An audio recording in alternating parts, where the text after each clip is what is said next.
Good morning. So, okay, this is part 3 of the LPG trilogy I've been doing. This is just basically a very short video of me filling up the first time. And you know what? A bit embarrassing because I think I'm sort of reasonably competent, sort of mechanically, that sort of thing. I had to ask the attendant how to do it. It's very, very different. So I wish I'd done what you guys are doing now and I'd seen a video of it happen the first time round. I'm going to take you through that. So this is part 3. Part 1 was brought about because of Calor dropping the small bottle range, and because of the inconsistencies in the flow gas bottles, not everyone can switch to flow gas. If you're unsure, there's a link there. It goes through it in big detail, and you'll be able to find out whether you're affected or not. And what I'm finding, I'm surprised at this. I think I said in the video, 95% of people will be fine.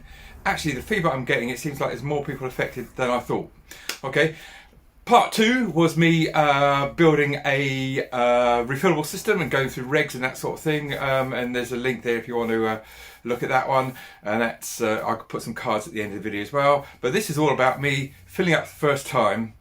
You don't actually see the attendant helping me out. I've edited that out, but anyway, it's different. So first of all, we put the filler into our fill point, but I'm going to run that again slowly because that's the bit I struggled with, okay? But just before I do that, take a look at this picture. It's looking inside the fill point on the van. You'll see the 2 lugs there. Well, on the pump, there's the corresponding female lug nut. So you have to sort of engage those in. That's the first thing you've got to do. Okay, so I'm engaging those lugs and lug nuts, and you'll see me rotate it clockwise until it stops, and then I pull the lever back, and that makes the gas tight seal.